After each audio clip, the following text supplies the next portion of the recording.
All right, welcome back to the GamecockScoop.com podcast. We're live with Alan Cole, who is in the press box still in Fayetteville. And we're just going to react real quick to the South Carolina Gamecocks 44-30 loss to the Razorbacks. At times, it didn't look that close. At times, it felt like the game actually should have been a little bit closer. But ultimately, South Carolina falls on the road for the 10th out of the last 11 tries. Yeah, so the road struggles continue. There were a 9-point underdog. We always knew that this was going to be a tough game, but to me, the story of the game, at least early on, is just missed opportunities. They were there. They just kind of couldn't seize, especially on offense, couldn't seize the day or whatever in the first half. They looked a little better in the second half, but there was still, a couple of times where the one I think of that, they were down 21-16, and then you have a fumble and a interception that kind of turned the tide, and then suddenly you're looking at 35-16. Yeah, there's that. Spencer Rattler left a couple throws on the table. There was one in the end zone in each of the first two quarters that probably should have been touchdowns. One of those was right before halftime too that could have changed momentum. There was pick in the end zone in the second half. There's missed opportunities. To me, the thing is, this was something Beamer said a lot. They still couldn't run the ball. I know the game script wasn't really run friendly, I guess you want to call it, falling behind 21-3 early, but it was a quarter and a half before someone other than Jaheim Bell even had a carry. And you look at the run difference. I mean, Arkansas ran the ball 64 times today. That's just not – South Carolina's not built that way, but also you got to be able to close that gap a little bit more than, 13 carries for South Carolina, I think. So I have 29, but if you take away Spencer Rattler's, you have 17, and 17. Only 13 carries by running backs. So Juju McDowell had 6, and Marshawn Lloyd had 7. Yeah, I mean that. Again, it wasn't a super game friendly for that, but you need more than that. It can't all be on Rattler. Rattler's numbers are going to look really good. I don't think he played particularly well, especially in the first half. It got better as the game went on, but another pretty egregious interception where he had a very similar mistake to last week. And he needed to play an almost perfect game for them to win today. We understand that, but he didn't get anywhere close to that today. Yeah, I mean, like you said, there were several, and we talked about this going into the game, right? That one of the storylines in the Arkansas-Cincinnati game was that the safeties, who were a lot of them were backups, and then at one point in the game, they had the third string safety in because Jalen Catalon's backup got hurt in the middle of the game. I can't remember if he came back or not, but either way, they were pretty thin in the secondary, and there were some throws there. I mean, especially Amarian Brown, who is the speedy, little receiver out of Georgia Tech. He was running wide open behind the safeties on several occasions in the first half, and Spencer Rattler just couldn't make the throws.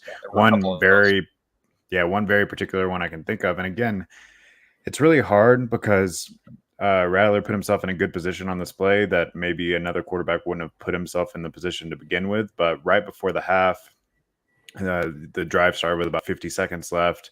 South Carolina at that point is down 21-9, trying to cut it to a one-score game going into the half, and he gets a quick first down, and then on the very next play, first down from about their own, or about the 50, Carolina 40. Yeah.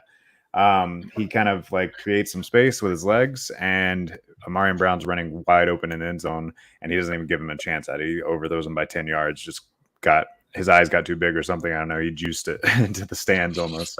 And yeah, that's just a missed opportunity. Again, it's how much can you fault him, because he created that opportunity for himself in a way that maybe some of the other quarterbacks on the roster can't. But at the end of the day, if you're going to lean on Rattler to be this, former Heisman front runner sort of guy, then he's got to make those throws.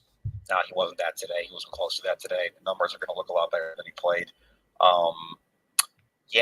It's one of those things too where we knew Arkansas was going to run the ball a lot. 64 carries. I mean, we knew that was going in. We knew they were going to run well going in. Nobody really stops that running game. But South Carolina, what we were worried about was the offensive line. I thought they held up pretty well mostly. There were a couple plays where Rattler had to run. There were a couple times they moved him off his spot, which we'll give Marcus Satterfield credit for. But mostly the line held up okay. The interior run defense was pretty good. Exterior, like linebacker play, going side to side, corners. That's where using Cam Smith hurts. We'll get to the injuries in a second. South Carolina did a lot of things well today that I didn't think it would do well today. Like if you had told me they kind of mostly blocked pretty well, that they mostly stopped the interior running, I thought they would have had a better chance, but Rattler didn't give them a great chance, and the running outside the tackles was, yeah, I mean, there's not really any other way to say it, yeah.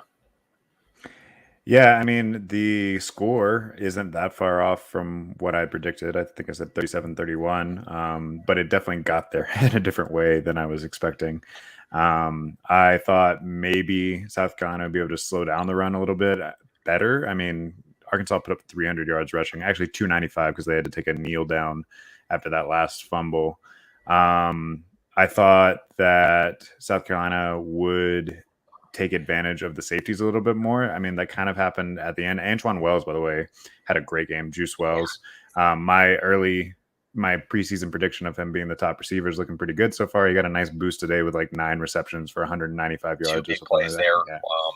2 big plays in the second half. He had the 63-yard touchdown that cut it to 21-16, and he had the touchdown, or not a touchdown, but it took the ball down like inside the 10 to set up another South Carolina score in the fourth quarter. This is a pretty good group of skill position players, I think. Juju McDowell flashed today as well. Marshall Boyd got back in the end zone. You still don't have Corey Rucker back yet. You get him in the fold, it looks even better. There's weapons for this offense, I really think. You didn't even see that much out of Jaheim Bell or Josh Vann today, and they're in the mix too. Yeah, kind of a quiet performance, or not quite, I guess, a subtle performance. But Austin Stogner also had 5 receptions for 68 yards. I thought he came up big in spots. Good. I want to shout out. I think it was him. He had a great block on Wells' long touchdown. Yeah. I saw that. He also had a good block on the rushing touchdown that Marshawn Lloyd had early in the game. The first one, yeah. Yeah, he sealed the edge on that one. So yeah, honestly, the offense played well enough outside, but it was the timing, right? It was the mistakes, it was the turnovers, it was the missed opportunities that could have made this game a lot more interesting. But instead, Arkansas was kind of able to just keep their distance. Always had a counterpunch anytime South Carolina seemed like they were threatening. Yeah, and I think that also just comes back to the physicality. This is a really physical Arkansas team. This is a physical South Carolina team, but certainly not to the level of Arkansas, and probably not to the level of what they're going to see next week when Georgia comes in there either. Arkansas outpunched them. They were more physical. They were tougher at the line of scrimmage, and they are most of the teams they play. This is kind of the identity here for Sam Pittman, but South Carolina couldn't hang in the trenches. That's, I think, got to be the biggest takeaway coming out of this. Yeah, so you spoke about that physicality, and one of the results of that was that South Carolina, especially on defense, came away with a lot of injuries, mid-game injuries, and then some that didn't return at all. I know off the top of my head, you had Jordan Strawn that didn't come back. You had Cam Smith didn't come back. Yeah, Cam Smith didn't come back. Boogie Huntley came back, but he did not look healthy. We saw him grabbing his knee more than once, like a lot of plays when he was getting up, but credit to him for battling through. Darius Rush got hurt. Yeah. He came back. I thought he was the one of all the guys who got hurt. I thought he was the one who looked okay physically. I didn't notice anything really wrong there. And Brad Johnson left the game late too, injured. That was late fourth quarter. The outcome was decided by then, but he did too. It was a brutal day attrition-wise for the South Carolina defense. Yeah, did Shane Beamer talk at all about any of the injuries at the press conference? He said it's not looking good for Strawn or Kappa. They're going to know more tomorrow when they get back. He said Cam Smith probably fine with an upper body knock, I guess, which, okay. Maybe like a stinger. Also, if it wasn't that big of a deal, he shouldn't have missed 2.5 quarters. That's the best player on your defense, which kind of makes me think it was more than he's letting on. But I don't know. We're just kind of reacting to that after it just happened. Like I said, Rush came back. Huntley came back, even though he didn't look as good. I think that about, other than Johnson, I think that about covers it in the offense. Yeah, whatever happened to Strawn, the broadcast said that they saw him and his family kind of tearfully embracing before he went to the locker room. So that didn't sound good, whatever that was. No, he went to he was in the 10 for a long time, like a whole TV timeout, a whole Arkansas drive, or South Carolina series maybe. I guess it would have been South Carolina, yeah. And then another TV timeout before we saw anything movement with the 10. So he was there a long time, and I can't imagine whatever was happening if it was good. Yeah, and so one of the things that we saw, I mean, we'll have to talk more about the depth really across the board on defense if all of those guys aren't back next week. But one of the things I wrote about in my rapid reaction on GamecockScoop.com, that's already posted if you folks want to go check that out, was that the DB depth, defensive backfield depth, definitely a concern. Going in, maybe I'm concerned because you had R.A. Roderick who didn't even dress at safety. We've talked about how. Yeah, David Spalding didn't travel. And we talked about how good Nick Amori was, and he looked great today. I mean, he made several plays again. He had some key tackles, but like we talked about last week, he also got beat over the top on a play action pass because he is so aggressive in the run game that he got kind of caught looking into the backfield on, it might have been Arkansas's last touchdown or the one before that. So, it would have been good to have just, more bodies at safety. And then once Cam Smith went out, O'Donnell Fortune came in at nickel, and they definitely picked on him when he got there, which, he was all right. He didn't look terrible. There was a couple of Arkansas missed opportunities. I can think of at least one where KJ Jefferson had a receiver streaking wide open behind Fortune and Dial, I think it was. And luckily, the receiver just dropped it because it would have been a touchdown. So that's definitely something we'll watch going forward is how that DB room responds if either Cam Smith or, Roger continues to miss some time. Spalding continues to miss some time. Yeah, if you want a positive, I guess, on defense for South Carolina today, I thought Tonka Hemingway played really well. He had probably the biggest defensive play of the game for South Carolina today, that 4th and 1 stop, or maybe it was 4th and 2, midway through the third quarter. I thought Jordan Birch had a really good game. He got his first sack of the year today. That's the second of his career, going back to what we talked about a couple weeks ago. He was involved a lot, and Zach Pickens was incredible. I mean, Beamer shouted him out personally after the game. I think he said he was an animal, I think was the quote. Pickens incredible today, even against that offensive line, and even though really won't show up on the stat sheet, but I guess that'd be positive for South Carolina. Yeah, I thought the defensive line played pretty well, but the linebackers struggled a good bit today. Linebackers and safeties definitely got out of position a lot with all the misdirection. They were getting stretched. Yeah, exactly. So, yeah, I mean, the defense, it's tough. They got put in a couple of tough situations. The biggest one being the Marshawn Lloyd fumble after they had just taken like a long drive to the face. And then they got like 2 plays off and had to come back out there. So those back-to-back touchdowns in the third quarter were really the backbreaker or the fourth quarter. Yeah, it was the beginning of the fourth. You're right. When it felt like South Carolina was getting a little bit of momentum, might be able to get back in the game. That was a heck of a gut punch right there at the beginning of the fourth. Yeah, it never really felt like they were in that football game. Beamer said he felt like they were, and they were still, they got an onside kick late. They fell behind 21-3, and I know they had it at 21-16 for a few minutes there, but I never got a sense they could slow down KJ Jefferson, which I think was fair on my part. I never really got a sense they could slow down the Arkansas running game as a whole. There was never a point where it felt like they were about to really flip the momentum, even at 21-16. Maybe the Hemingway stop, that would have been the one, but even that didn't last long. Well, yeah, it felt like the difference in the game, because Arkansas gave up a lot of yards, gave up a good amount of points as well, is that when the pressure was on, they had some playmakers come through and make big plays. Specifically, the linebacker. Jesus, those linebackers are incredible. Yeah, both linebackers, right? Bumper Pool and what's Will Sanders? Drew Sanders, yeah. Both of those guys, every time there was a big play, pretty much it was one of those two. So Bumper Pool also almost returned a onside kick for a touchdown, which kind of put any sort of magic from that. Special teams kind of bounced hard this week. He had the missed extra point early. You had that with the onside kick. Kai Kroger shanked up on the first drive. First possession. Yep. That was they were going to block 2 punts again, but that kind of regressed to the beat pretty quickly there. Yeah. What are some other storylines that you're looking into, probably talking about in your longer article that'll come out tomorrow? The physicality is the main thing I want to focus on. The other thing for me is like we kind of already hit on it, but you got to worry about his depth now. I mean, Beamer did not sound bullish at all on Cobbler or Strawn. Like, and if Strawn was really crying with his family, like you said, that could be. I don't want to speculate on a podcast before we know, but either of those guys could be out a significant time. I'm still confused about the Cam Smith thing. Even if, even if he is back or is healthy, he still missed 2.5 quarters, which you don't do that with future first round picks unless there's something wrong. You know what I mean? It's just depth. You're going to need a lot from Gilbert Edmond. MJ Webb had the more snaps today that I think he has in the past. TJ Sanders, he was in there a bit more. You're going to need a lot from those guys. O'Donnell, like you said, you're going to need more. It's tough with the depth right now on defense, and no rest Now for the you have, Larry. Number 2 team. yeah, now you have exactly.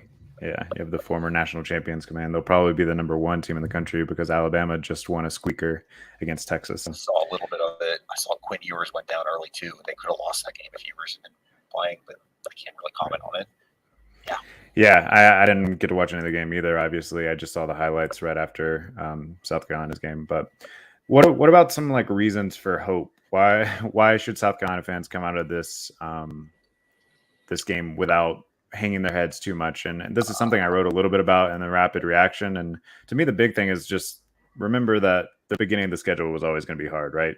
They were never going to be, they were never going to be favored to win at Arkansas. They were never going to be favored to win against Georgia at home, which, we're still going to play that game out, obviously, and see which way the ball bounces.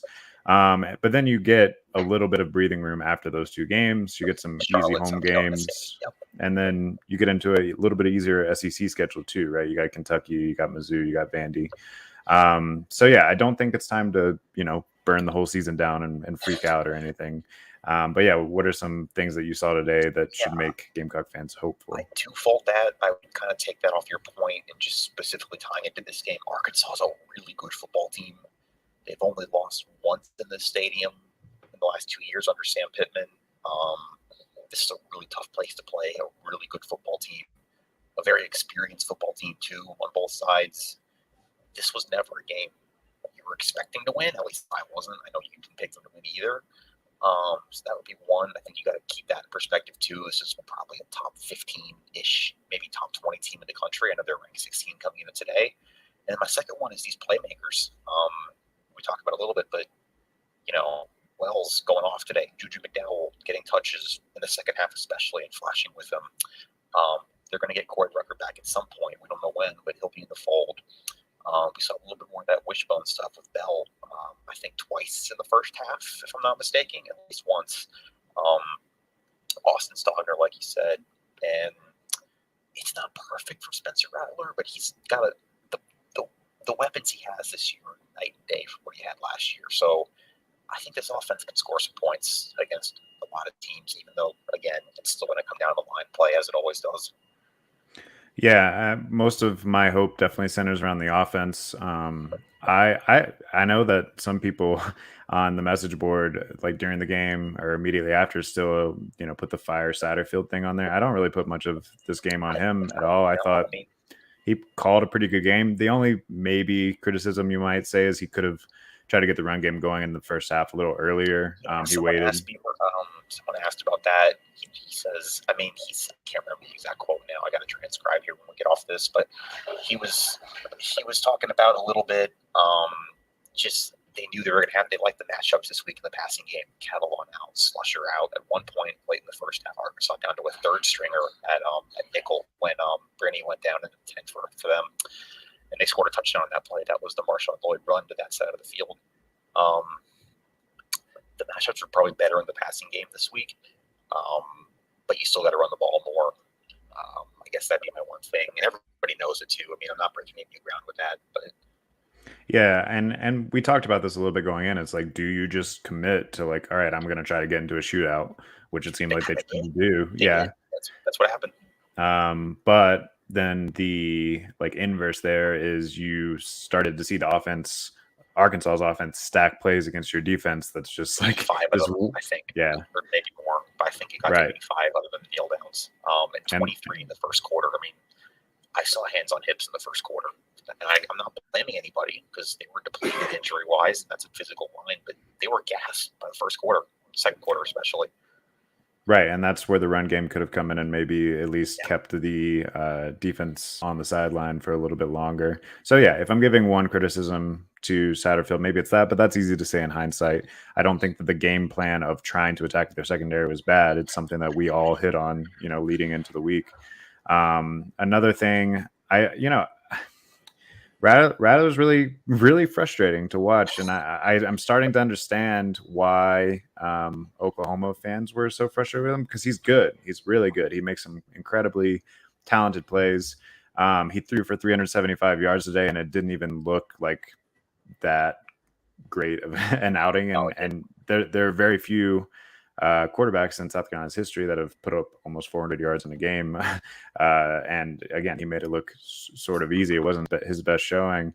But there are just these key moments, it feels like, when the pressure's on, at least in the first two games, where he's made some pretty questionable decisions as far as trying to force a ball that wasn't there. Again, I thought it was interesting after he said second week in a row he only wanted one throwback, which I guess he has to say that, but you also can't do that every week. And that was not the same play call or same play design, but it was Juju McDowell open in the flat, tight coverage downfield, look away from the flat, force it downfield, ball gets picked. It was the same script, I guess, as the one last week in one attack. So yeah, well, this one's there's a lot to take away from this one, at least, right? I feel like that there's a lot that the coaches can work on. There's a lot that we're going to have to kind of follow up on as far as injuries and sort of seeing how that's going to play out going into next week.